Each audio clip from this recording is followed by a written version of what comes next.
Ma'am?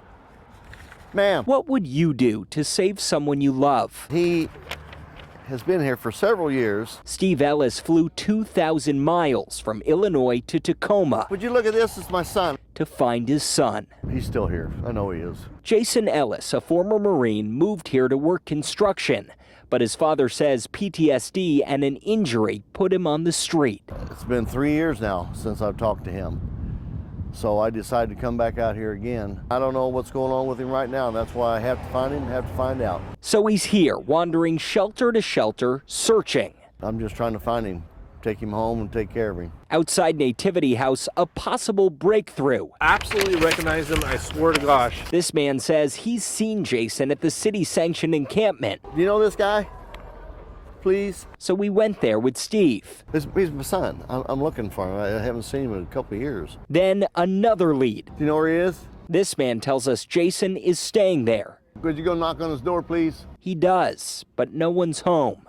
I'm sure he's here. A trip to the nearby rescue mission. No luck. Turns up nothing. Not in there. So as day turns to night, this father waits, hoping his love is enough to bring his son home. What are you going to say to him if you see him? Well, after I give him a big hug, I'm going to just sit down and talk with him and see what he's really wanting to do with his life.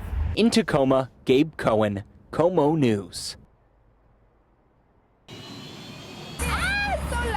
Motors humming, waves crashing. Kaylin Hudson and Jasper were among those to see the start to Seafair. Look, you can see it. You can see all the water coming off the back all the way around the lake. We watched J. Michael Kelly take off and twist and turn around Lake Washington for the start of the hydroplane qualifying races. He topped out at 148 miles per hour. Just picture yourself going to Home Depot and sitting in a paint bucket and getting mixed. That's what it's like. So you gotta have a strong neck. Remco Ganglis brought his camera. With a tripod, gets very easy to take good shots. He also brought a group of friends all the way from Holland to watch the hydros. We just wanted to show to the best of Seattle.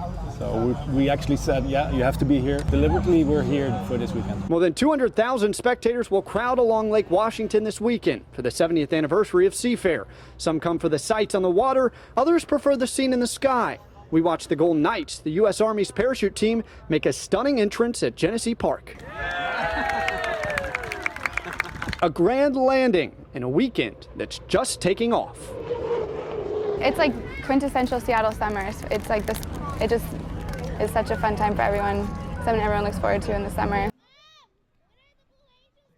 I'm marching for her. For this mom, this year's Women's March represents her family's future. Lainey is an amazing 16-month-old, and I just want to make sure that she has every right that she possibly can to grow up and be an amazing human being. In a city where protests are the norm, the Women's March is one of the biggest. I'm here from the Sisters of Perpetual Indulgence. We are a social activist group, a charity group, and, well, this pretty much says it all for me.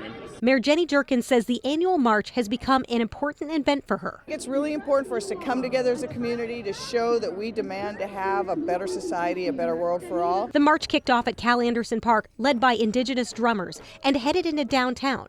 The thousands marching flew balloons and held up signs, many of which mocked and protested the president. We want him and everyone in this country to know that young people are aware of what's going on, and they're going to make a difference when they can, and they're ready to right now. Though they were more than 2 miles in by the time they reached Belltown, the drumming and cheering and sign waving kept going. I feel like this is democracy at work. When the march reached Seattle Center, this father and daughter climbed up to catch a better glimpse at the crowd. I'm inspired. It's great. It's great to see the next generation of leaders and young women recognizing that we can do anything to change the world. Jennifer Sullivan, KOMO News.